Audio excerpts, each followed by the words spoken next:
What's good, everybody? Pete here at Spawn Fly Fish. Are you ready for Chinook on the fly? If not, now's the time to get ready. So find that vise, find your tools, and let's get busy. Today we are talking Chinook, and let's talk about what's in the vise. This is the SA254 from Ahrex, size 2. We've got the Spawn super slotted tungsten bead here in Chartreuse, and then I've got 6 wraps, 0.025 lead-free wire to hold everything securely in place. We don't want that bead to move, twist, spin, any of that good stuff. So we throw some of those weighted wire wraps behind it, and then we lash it all down with our thread. Nothing to it. Take a couple passes, and that is good to go. One thing I'm pretty excited about today, aside from, of course, the upcoming salmon season, and especially with all the different salmon species, but you may have seen me use this in a video before. This is a blue, fluorescent blue Polliwog tail. These are going to now be available on the website. Did dye up a big batch of this fluorescent blue. So for all of you who know about blue and what it does for fish, meaning it catches them all, now you can get in on the fun and get yourself a blue Polliwog tail. Just going to go roughly 1 hook length here for this tail. Nothing crazy, just get it on there. And if you have used these tails and you know what they do, great. If you haven't used these tails, I'm going to just tell you what they do, and that is they catch a ton of fish. These get saturated and they become heavy, and they have this slow motion kick and swing behind the fly, and it absolutely drives fish bonkers. Next, we're going to break up some of that monotony of the blue here, and yes, we're going to have a chartreuse and blue fly at the end of this.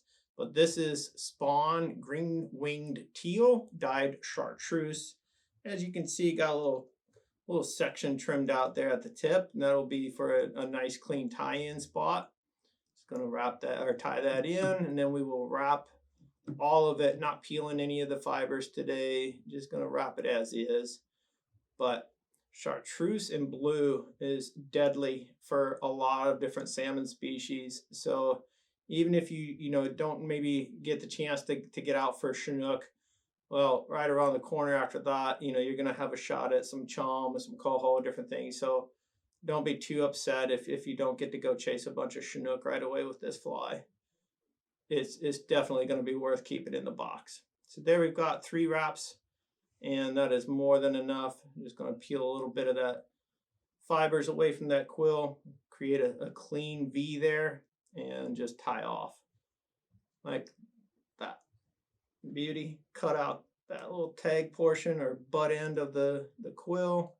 Nothing to it. And this is a bit unruly when you wrap both sides of a feather, but you can see just how nicely it breaks up that tail section. That's already pretty killer to me. All right, next we've got some flat diamond braid in bright blue.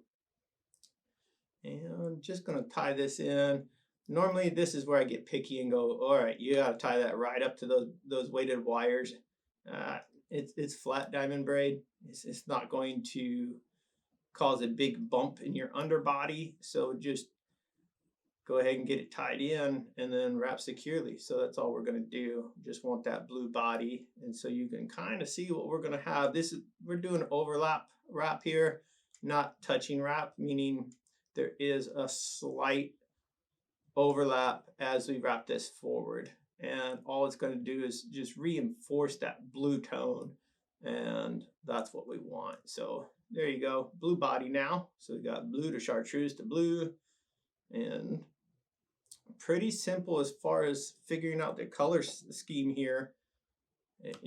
Start with one and just alternate and sketch it out in your mind a little bit, maybe even on a piece of paper if you have to, and you'll see, well, if I start with blue, I'll probably end with chartreuse. The beauty is it's a win-win-win, so there's really not much of a wrong answer here. All right, so now we need that extra movement and volume and all that good stuff. So I'm gonna give myself a little indicator of where I want to wrap that feather back to, but just got a Chartreuse Marabou feather. This is strung blood quill, so it's not a spay Marabou, anything like that. Just standard Marabou. One thing I do want to make sure is I get the concave side tied down against that shank. And then as we wrap this, we're gonna, trap both sides of the feather, if you will, get all the fibers going over the back end of that fly. And one thing that can make your life a lot easier is a wet fingertip like this. And so we'll just sort of train some of those fibers, and then we can begin wrapping, and then we'll train more fibers as we get to that next wrap. Nothing to it. Just take your time. A little patience goes a long, long way. So there's 2 wraps.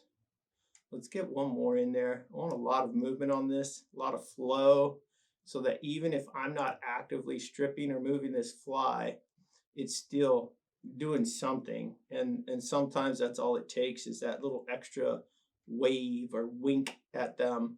And those fish, they're not really eating because they're hungry. It's something else going on, and they feel like you're a threat, be it to their eggs or their nest or whatever, and they're just going to attack and get you out of the way. So give them something to attack. One final element here, going back to the spawn green-winged teal, but this time Kingfisher blue. And this is really going to set this whole fly off. Just a few wraps to get that tied in.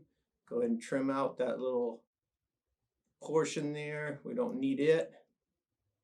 You can get as tidy as you want on that deal. Calling that good enough. Get that thread up there, and now same thing. Just going to coax those fibers back and wrap both sides here. Again, not trimming anything today, not peeling off that leading edge. And voila. So just going to get onto the second wrap here and call it good for that blue. I don't want to undo, if you will, the effect of all that Chartreuse Marabou, but I do want to break up the pattern, and it just highlights that movement and color of that Chartreuse underneath. Good night. Talk about getting that fish's attention. That's how you do it. I'm so happy with that look right there. And now that's time for a whip finish.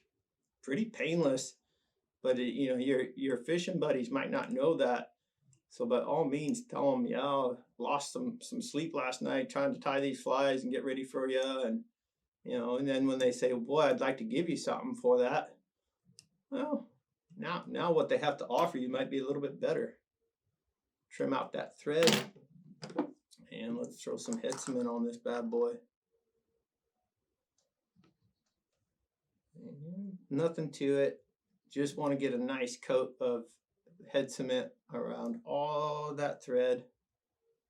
Again, don't want to go to all this effort and trouble making these beautiful flies and then forget to strengthen it with a little bit of head cement. By all means, due diligence.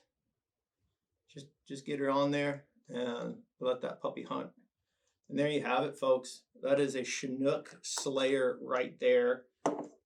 It's not rewriting the rule book by any means. This is all stuff in your wheelhouse, just maybe put together a little bit differently than you're used to. And that sometimes will spark that creative idea in your brain, and boom, there you go. You've got a machine that's just going to put fish in the net for you. So I hope you guys enjoyed. If you did, by all means, please hit that like button, hit that subscribe button, and we will see you all on the water.